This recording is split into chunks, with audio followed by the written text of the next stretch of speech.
Hello everyone, welcome back to needle and craft. ಇವತ್ತೊಂದು simple ಆಗಿರೋ crochet design ಹೇಳ್ಕೊಡ್ತಾ ಇದ್ದೀನಿ. ತುಂಬಾ ಸಿಂಪಲ್ ಆಗಿದೆ, ಹಾಗೆ ಬೇಗ ಫಿನಿಶ್ ಮಾಡ್ಬೋದು. ನಾನಿಲ್ಲಿ ಆ್ಯಸ್ ಯೂಶುವಲ್ ಆಗಿ 6 ಎಳೆ ದಾರ ಹಾಗೆ ನೀಡಲ್ ನಂಬರ್ 11.7. ನೀವು ಈವನ್ 10 ಕೂಡ ಯೂಸ್ ಮಾಡ್ಬೋದು. ಫಸ್ಟಿಗೆ ಒಂದು ಲಾಕನ್ನು ಮಾಡ್ಕೊಬೇಕು ಬಟ್ಟೆಗೆ. ಬಟ್ಟೆ ಬಂದು ನನ್ನ ರೈಟ್ ಸೈಡ್ ಇದೆ, ನಾನು ರೈಟ್ ಸೈಡಿಂದ ಡಿಸೈನ್ನ ಸ್ಟಾರ್ಟ್ ಮಾಡ್ತೀನಿ. ಯೂಶ್ವಲ್ ಆಗಿ ಈ ಥರ ಒಂದು ಲಾಕ್ ಆದಮೇಲೆ ನಾವಿವಾಗ 4 ಚೈನ್ಸನ್ನು ಹಾಕಬೇಕು. 4 ಚೈನ್ ಹಾಕಿ ಅದು ಎಲ್ಲಿಗೆ ಬರುತ್ತೋ ನೋಡಿ ಕರೆಕ್ಟಾಗಿ ಅಲ್ಲಿಗೆ ಒಂದು ಲಾಕನ್ನು ಮಾಡ್ಕೊಬೇಕು ಈ ಥರ. ಸೊ ಒನ್ಸ್ ಈ ಥರ 4 ಚೈನ್ ಹಾಕಿ ಲಾಕ್ ಮಾಡಿದ್ಮೇಲೆ ಈಗ ನಾನು ನೆಕ್ಸ್ಟ್ ಆರ್ಚನ್ನು ಹಾಕ್ತೀನಿ. ಆರ್ಚ್ ಹಾಕೋದಕ್ಕೆ ಇಲ್ಲಿ ನನಗೆ ಯಾವುದೇ ರೀತಿಯಾದಂಥ ಬೇಸ್ ಲೈನ್ ಇಲ್ಲ. ನಾನು ಟ್ರಿಬಲ್ ಕ್ರೋಶೆಟ್ ಮಾಡ್ತಾಯಿದ್ದೀನಿ. ನೀಡಲ್ ಮೇಲೆ ಈ ಥರ 2 ಸಲ ದಾರನ ಸುತ್ತಕೊಂಡು ನಿಮಗೆ ಎಷ್ಟು ಡಿಸ್ಟೆನ್ಸ್ ಬೇಕೋ ಅಷ್ಟು ಡಿಸ್ಟೆನ್ಸ್ನ ನೋಡಿಕೊಂಡು ಡೈರೆಕ್ಟಾಗಿ ಬಟ್ಟೆಗೆ ಒಂದು ಲಾಕನ್ನು ಮಾಡ್ಕೊಬೇಕು. ಬಟ್ಟೆಗೆ ಲಾಕ್ ಮಾಡಿ ನಾವು ಟ್ರಿಬಲ್ ಕ್ರೋಶೆಟ್ನ ಹಾಕಬೇಕು. 2ರಲ್ಲಿ 1, 2ರಲ್ಲಿ 1, 2ರಲ್ಲಿ 1 ಮಾಡಬೇಕು. ಮತ್ತು ನಾನಿಲ್ಲಿ ಟ್ರಿಬಲ್ ಕ್ರೋಶೆಟ್ ಹಾಕೋದಕ್ಕೆ ಸೇಮ್ ಪಾಯಿಂಟಲ್ಲಿ ನಾನು ಮತ್ತೆ ಇನ್ಸರ್ಟ್ ಮಾಡ್ಕೊತೀನಿ. ಇನ್ಸರ್ಟ್ ಮಾಡಿಕೊಂಡು ಮತ್ತೆ 2ರಲ್ಲಿ 1, 2ರಲ್ಲಿ 1 ಹಾಗೆ 2ರಲ್ಲಿ 1 ಮಾಡ್ತೀನಿ. ಸೊ ನೋಡಿ, ಮತ್ತೆ ಟ್ರಿಬಲ್ ಕ್ರೋಶೆಟ್ ಹಾಕೋದಕ್ಕೆ ನಾನು ಸೇಮ್ ಪ್ಲೇಸಲ್ಲಿ ಅದನ್ನು ಇನ್ಸರ್ಟ್ ಮಾಡ್ಕೊತೀನಿ. ಇನ್ಸರ್ಟ್ ಮಾಡಿಕೊಂಡು ಟ್ರಿಬಲ್ ಕ್ರೋಶೆಟ್ನ ಹಾಕ್ತೀನಿ.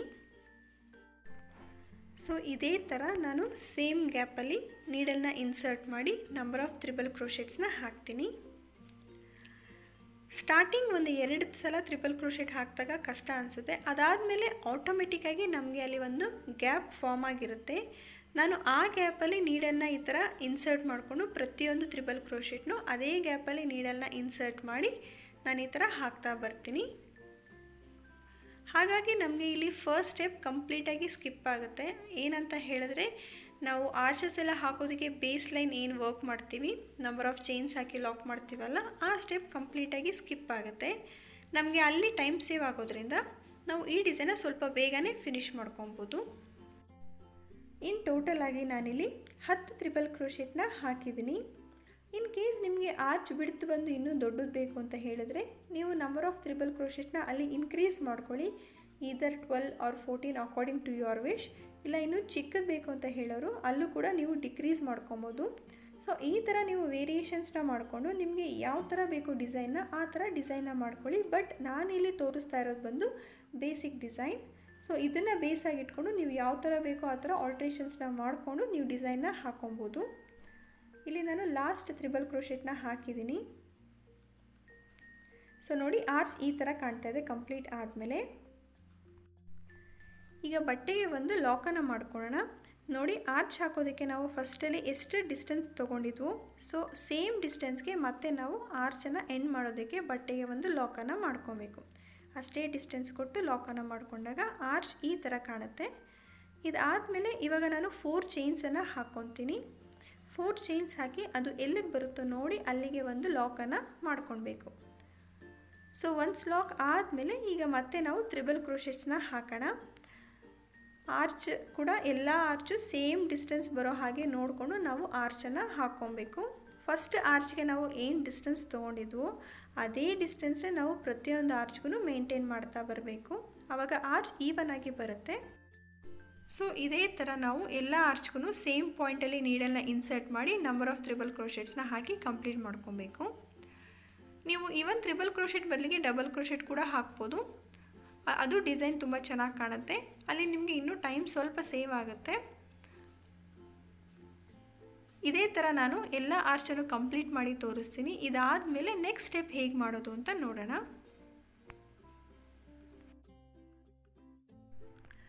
ಸೊ ಆರ್ಚ್ ಎಲ್ಲ ಹಾಕಿದ್ಮೇಲೆ ಡಿಸೈನ್ ಈ ಥರ ಕಾಣ್ತಾ ಇದೆ. ನಾನಿಲ್ಲಿ ಸೆಕೆಂಡ್ ಸ್ಟೆಪ್ ಮಾಡೋದಕ್ಕೆ ಬೀಡ್ಸನ್ನು ಆ್ಯಡ್ ಮಾಡ್ಕೊತೀನಿ. ಆ ಸ್ಟೆಪ್ಪಲ್ಲಿ ನಾನು ಈ ಥರ ರೌಂಡ್ ಮೆಟಲ್ ಬೀಡ್ಸನ್ನು ತೊಗೊಂಡಿದ್ದೀನಿ. ಹಾಗೆ ಥ್ರೆಡ್ ಕಲರ್ ಕೂಡ ನಾನಿಲ್ಲಿ ಚೇಂಜ್ ಮಾಡ್ಕೊಂಡಿದ್ದೀನಿ. ಫಸ್ಟಿಗೆ ನಾವು ಎಲ್ಲಿ ಲಾಕ್ ಮಾಡ್ಕೊಂಡಿದ್ದು ಸೇಮ್ ಪ್ಲೇಸಲ್ಲಿ ಒಂದು ಲಾಕನ್ನು ಮಾಡ್ಕೊಳ್ಬೇಕು. ಈ ಥರ ಒಂದು ಸೇಮ್ ಪ್ಲೇಸ್ಗೆ ಒಂದು ಲಾಕನ್ನು ಮಾಡಿಕೊಂಡು ಡಿಸೈನ್ನ ಸ್ಟಾರ್ಟ್ ಮಾಡ್ಕೋಣ. ನಾನಿಲ್ಲಿ ಏನು 4 ಚೈನ್ ಹಾಕಿದ್ನಲ್ಲ ಆ 4 ಚೈನ್ಗೆ 3 ಸಲ ಲಾಕನ್ನು ಮಾಡ್ಕೊತೀನಿ.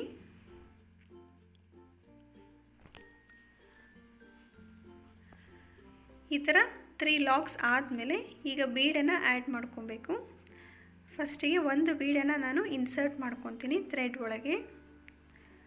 ಈ ಥರ ಇನ್ಸರ್ಟ್ ಮಾಡಿ ಫಸ್ಟ್ ಟ್ರಿಪಲ್ ಕ್ರೋಶೆಟ್ ಮೇಲೆ ನಮಗೆ ಅಲ್ಲಿ ಒಂದು ಚೈನ್ ಕಾಣ್ತಾ ಇದೆ ನೋಡಿ, ಆ ಚೈನ್ಗೆ ನಾನು ಲಾಕನ್ನು ಮಾಡ್ತೀನಿ. ಮತ್ತೆ ನಾನಿಲ್ಲಿ ಬೀಡನ್ನು ಇನ್ಸರ್ಟ್ ಮಾಡ್ಕೊತೀನಿ. ಸೆಕೆಂಡ್ ಟ್ರಿಪಲ್ ಕ್ರೋಶೆಟ್ ಮೇಲೆ ಒಂದು ಚೈನ್ ಕಾಣ್ತಾ ಇದೆ ನೋಡಿ, ಆ ಚೈನ್ಗೆ ನಾನು ಇನ್ನೂ ಒಂದು ಲಾಕನ್ನು ಮಾಡ್ಕೊತೀನಿ. ಮತ್ತೆ ನಾನಿಲ್ಲಿ ಬೀಡನ್ನು ಆ್ಯಡ್ ಮಾಡ್ಕೊತೀನಿ. ಸೊ ನೋಡಿ ಈ ಥರ ಬೀಡನ್ನು ಆ್ಯಡ್ ಮಾಡಿ ಥರ್ಡ್ ಟ್ರಿಪಲ್ ಕ್ರೋಶೆಟ್ ಮೇಲೆ ಒಂದು ಚೈನ್ ಕಾಣ್ತಾ ಇದೆ ನೋಡಿ, ಕಾಣ್ತಾ ಇದೆ ಅನ್ಕೊತೀನಿ. ಆ ಚೈನ್ಗೆ ಒಂದು ಲಾಕನ್ನು ಮಾಡ್ತೀನಿ. ಇದೇ ಥರ ನಾವು ಪ್ರತಿಯೊಂದು ಟ್ರಿಪಲ್ ಕ್ರೋಶೆಟ್ ಮೇಲೆ ಏನು ಚೈನ್ಸ್ ಇದೆಯಲ್ಲ ಆ ಚೈನ್ಗೆ ಲಾಕನ್ನು ಮಾಡ್ತಾ ಬರಬೇಕು. ಸೊ ನಾನಿಲ್ಲಿ ಫಸ್ಟ್ ಸ್ಟೆಪ್ಪಲ್ಲಿ 10 ಟ್ರಿಪಲ್ ಕ್ರೋಶೆಟ್ ಹಾಕಿದ್ದೆ, ಹಾಗಾಗಿ ಇಲ್ಲೂ ನಾನು 10 ಬೀಡ್ಸನ್ನು ಆ್ಯಡ್ ಮಾಡಿಕೊಂಡು ಪ್ರತಿಯೊಂದು ಚೈನ್ ಮೇಲೂ ಲಾಕನ್ನು ಮಾಡ್ತಾ ಬರ್ತೀನಿ. ಎಲ್ಲೂ ಯಾವ ಚೈನನ್ನು ಸ್ಕಿಪ್ ಮಾಡಿದಿರ ಇಲ್ಲಿ ಲಾಕನ್ನು ಮಾಡ್ಕೊಬೇಕಾಗತ್ತೆ. ಇನ್ ಕೇಸ್ ನೀವೇನಾದರೂ ಬೀಡ್ ಸೈಜ್ ಸ್ವಲ್ಪ ದೊಡ್ಡದಾಗಿ ತೊಗೊಂಡಿದ್ರೆ ಮಾತ್ರ ನೀವು ಆ ಸೈಜ್ಗೆ ಮ್ಯಾಚ್ ಆಗೋ ಹಾಗೆ ನೋಡಿಕೊಂಡು ಒಂದು ಚೈನನ್ನು ಸ್ಕಿಪ್ ಮಾಡಿಕೊಂಡು ಲಾಕನ್ನು ಮಾಡ್ತಾ ಬನ್ನಿ. ಡಿಸೈನ್ ಎಲ್ಲೂ ವೇವಿ ಬರದೆ ಹಾಗೆ ನೋಡಿಕೊಂಡು ನೀವು ಲಾಕನ್ನು ಮಾಡ್ಕೊಳ್ಬೇಕು.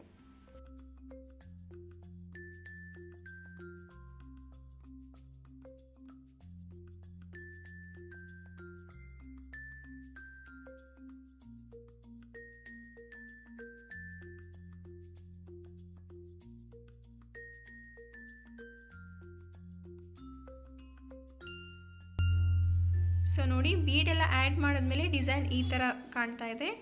ನಾನು ಹೇಳ್ದಾಗೆ ಇನ್ ಟೋಟಲಾಗಿ 10 ಬೀಡ್ಸನ್ನು ಆ್ಯಡ್ ಮಾಡ್ಕೊಂಡಿದ್ದೀನಿ. ಇದಾದ ನಂತರ ನೆಕ್ಸ್ಟ್ 4 ಚೈನ್ ಏನಿದೆ ಆ 4 ಚೈನ್ಗೆ ನಾನು 3 ಲಾಕನ್ನು ಮಾಡ್ಕೊತೀನಿ. ಈ ಥರ 3 ಲಾಕ್ ಆಗಿದ ತಕ್ಷಣ ಮತ್ತೆ ನಾವು ಬೀಡನ್ನು ಇನ್ಸರ್ಟ್ ಮಾಡ್ಕೊಬೇಕು. ಮತ್ತು ಒಂದು ಬೀಡನ್ನು ಆ್ಯಡ್ ಮಾಡಿಕೊಂಡು ಫಸ್ಟ್ ಚೈನ್ ಏನಿದೆ ಟ್ರಿಪಲ್ ಕ್ರೋಶೆಟ್ ಮೇಲೆ ಆ ಚೈನ್ಗೆ ಒಂದು ಲಾಕನ್ನು ಮಾಡ್ಕೊಬೇಕು ನೋಡಿ, ಈ ಥರ ಲಾಕನ್ನು ಮಾಡ್ಕೊಬೇಕು.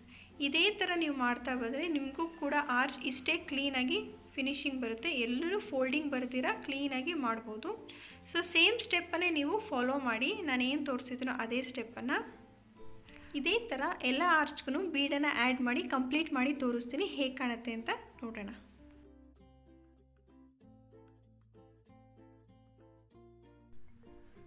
ಸೊ ಆರ್ಚ್ ಎಲ್ಲ ಕಂಪ್ಲೀಟ್ ಆದಮೇಲೆ ಡಿಸೈನ್ ಈ ಥರ ಕಾಣ್ತಾ ಇದೆ. ತುಂಬಾ ಕ್ಲೀನ್ ಫಿನಿಶಿಂಗ್ ಬಂದಿದೆ, ನೀಟಾಗಿ ಕಾಣ್ತಾ ಇದೆ. ಆರ್ಚಸ್ ಎಲ್ಲೂ ಕೂಡ ಫೋಲ್ಡ್ ಆಗಿಲ್ಲ. ಈಗ ನಾವು ಕುಚ್ಚನ್ನು ಹಾಕ್ಕೊಳ್ಬೇಕು. ಕುಚ್ಚು ಹಾಕೋದಕ್ಕೆ ನಾನಿಲ್ಲಿ ಎಕ್ಸ್ಟ್ರಾ ಒಂದೊಂದು ಬೀಡನ್ನು ಆ್ಯಡ್ ಮಾಡಿಕೊಂಡು ಕುಚ್ಚನ್ನು ಹಾಕ್ತೀನಿ. ಅದನ್ನು ಹೇಗೆ ಮಾಡೋದು ಅಂತ ನೋಡೋಣ. ಸೊ ಈ ಥರ ನಾನು ಬೀಡನ್ನು ಸೆಲೆಕ್ಟ್ ಮಾಡ್ಕೊಂಡಿದ್ದೀನಿ ಕುಚ್ಚು ಹಾಕೋದಕ್ಕೆ. ಹಾಗೆ ನೋಡಿ ಇಲ್ಲಿ ಆ 4 ಚೈನ್ ಗ್ಯಾಪ್ ಏನಿದೆ ಆ ಗ್ಯಾಪ್ ಮೇಲೆ ನಾನು ಈ ಥರ ಕುಚ್ಚನ್ನು ಹಾಕ್ತಾ ಇದ್ದೀನಿ. ಈ ಥರ ಒಂದು ಕ್ರೋಶೆ ಹುಕ್ ತೊಗೊಂಡು ನೀವು ಇನ್ಸರ್ಟ್ ಮಾಡ್ಕೊಬೇಕು. ಬಟ್ಟೆಗೆ ಇನ್ಸರ್ಟ್ ಮಾಡಿದಾಗ ಅಲ್ಲಿ ನಮಗೆ ಒಂದು ಹೋಲ್ ಆಗುತ್ತೆ. ಸೊ ನೋಡಿ ಆ ಗ್ಯಾಪ್ಗೆ ನಾವು ಕುಚ್ಚನ್ನು ಹಾಕ್ಕೊಳ್ಬೇಕು. ಇಲ್ಲಿ 120 ಸ್ಟ್ಯಾಂಡ್ಸ್ ಆಫ್ ಸಿಲ್ಕ್ ಥ್ರೆಡ್ ತೊಗೊಂಡಿದ್ದೀನಿ, ಅದು ಡಬಲ್ ಆದಾಗ 240 ಆಗುತ್ತೆ. ಹಾಗೆ ಆ ಟಿಪ್ಪಿಗೆ ನಾನು ಗ್ಲೂ ಹಾಕಿಟ್ಕೊಂಡು ಕಂಪ್ಲೀಟಾಗಿ ಡ್ರೈ ಆಗಕ್ಕೆ ಬಿಟ್ಟಿದ್ದೀನಿ. ಸೊ ಒನ್ಸ್ ಅದು ಡ್ರೈ ಆದಾಗ ಮಾತ್ರ ಈ ಥರ ಈಸಿಯಾಗಿ ಬೀಡ್ ಒಳಗೆ ಇನ್ಸರ್ಟ್ ಆಗುತ್ತೆ. ನೆಕ್ಸ್ಟು ಅದೇ ಸಿಲ್ಕ್ ಥ್ರೆಡ್ ಬಂಚನ್ನು ತೊಗೊಂಡು ನಾವು ಬಟ್ಟೆಗೆ ಎಲ್ಲಿ ಹೋಲ್ ಮಾಡಿದ್ವಿ ಅಲ್ಲ ಆ ಹೋಲ್ಗೆ ಅದನ್ನು ಇನ್ಸರ್ಟ್ ಮಾಡ್ತಾ ಬರಬೇಕು ಸ್ಲೋಲಿ. ಸೊ ನಾವು ಗ್ಲೂ ಹಾಕಿರೋ ಪಾರ್ಟ್ ಕಂಪ್ಲೀಟಾಗಿ ಡ್ರೈ ಆಗಿದ್ದರೆ ಮಾತ್ರ ಈ ಥರ ಈಸಿಯಾಗಿ ನಾವು ಇನ್ಸರ್ಟ್ ಮಾಡೋಕ್ಕಾಗುತ್ತೆ. ಇದೇ ಥರ ಸ್ಲೋಲಿ ನಾವು ಪುಲ್ ಮಾಡಿಕೊಂಡು ನಿಮಗೆ ಯಾವ ಲೆಂತ್ಗೆ ಬೇಕೋ ಆ ಲೆಂತ್ಗೆ ಕುಚ್ಚನ್ನು ನೋಡಿಕೊಂಡು ನಾರ್ಮಲಾಗಿ ಹೇಗೆ ಟೈ ಮಾಡ್ತೀರೋ ಅದೇ ಥರ ಕುಚ್ಚನ್ನು ಕಟ್ಕೊಳ್ಬೇಕು.